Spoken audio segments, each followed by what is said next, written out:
வெள்ளியிலான கால் கொலுசுகளை அணிவதற்கான காரணம் என்ன அப்படின்னு ஜோதிட ரீதியாக நம்ம பார்க்கலாம். இந்த தங்கத்தினை குறிக்கக்கூடிய குரு என்பவர் கடகத்தில் உச்சமாகிறார். அப்போ கடகம் என்பது ஒரு மனதினை குறிக்கக்கூடியது. அப்போ மனதினை குறிக்கக்கூடியதில் குருவினுடைய காரகத்தன்மைகள் பதிய வேண்டும்.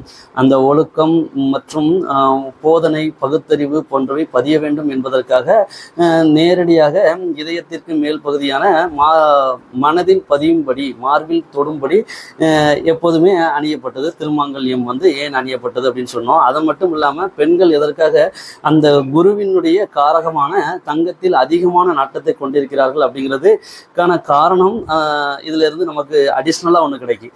ஏன் அப்படின்னா அந்த கடகம் என்பது பெண்ணினை குறிப்பதாலும் பெண்ணினுடைய மனதை குறிப்பதாலும் அந்த இடத்துல தான் அந்த பொன்னவன் என்று சொல்லக்கூடிய குரு என்பவர் உச்சம் பெறுவதால என்னுடைய உலோக காரகம் அப்படிங்கிறது என்ன அப்படின்னா தங்கம் தான். அப்போ தங்கத்திலான ஆசைகள் என்பது மனோத்தமாக பதியப்படுவதால அந்த பெண்கள் அதிகமாக தங்கத்தினை ஆண்களை விட விரும்புகிறார்கள்.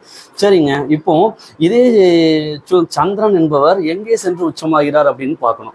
இப்போ இந்த சந்திரன் என்பவர் எங்க செல்றார் அப்படின்னா சுக்கிரனுடைய வீட்டுல உச்சமடைகிறார். அப்போ குரு என்பவர் வரையறுக்கப்பட்ட இன்பங்களை மட்டும் அனுபவிக்க வேண்டும் அப்படின்னு சொல்லக்கூடிய ஒரு குரு. எப்படினாலும் வரைமுறையே இல்லாம இன்பங்களை அனுபவிக்கலாம் அப்படின்னு சொல்லக்கூடியவர் இங்கே சுக்கிரன். அப்போ அந்த சுக்கிரனுடைய வீட்டில் ரிஷபத்தில் சந்திர மனம் உச்சமடைவதால அந்த சுக்கிரனுடைய காரகத்தை நாம் இடுப்பில் அணியணுமா? அதாவது சுக்கிரனுடைய உறுப்புகள் என்பது ஒரு ஆண் பெண்ணுடைய மர்ம உறுப்புகள் மறைமுக உறுப்புகள் சொல்லலாம். ஆனா அந்த இடங்களை குறிக்கக்கூடிய இடுப்பில் நம்முடைய வெள்ளிகளை அணியலாமா? சுக்கிரனுடைய காரகமான உலோகமான வெள்ளிகளை அணியலாமா அப்படின்னா நம்மளுடைய முன்னோர்கள் மிகவும் அறிவார்ந்தவர்களாக இருந்தாங்க. காரணம் என்ன அப்படின்னா அவர்கள் வெள்ளி பொருட்களை பெண்கள் வெள்ளி பொருட்களை காலில் அணிந்தார்கள். அதற்கான காரணம் இங்கே சுக்கிரனுடைய இன்னொரு வீடான துலாத்தில் சனி என்பவர் உச்சம் பெறுகிறார். பூமியில ஒரு மனிதன் பிறக்கணும் அப்படின்னா அந்த மனிதன் ஒரு கர்மாவின் அடிப்படையில் தான் பிறக்கிறான்.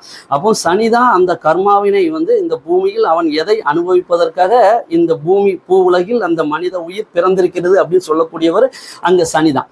சனியின் உடைய உடல் பாகங்கள் இந்த ஒரு மனித உடலில் சனியினுடைய பாகங்களை குறிப்பது முழங்கால்.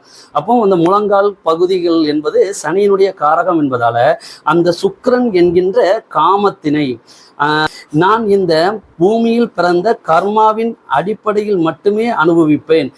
என்னுடைய அனைத்தும் சுக்கிரனுடைய காரகம் அனைத்தும் இயங்கும் அப்படிங்கிறத குறிப்பிடுறதுக்காகத்தான் பெண்கள் காலின் வெள்ளி ஆபரணங்களை அதாவது கொலுசுகள் வெள்ளி கொலுசுகளை அணிகிறார்கள். ஆண்களும் வெள்ளி தண்டயங்கள் அணிகிறார்கள்.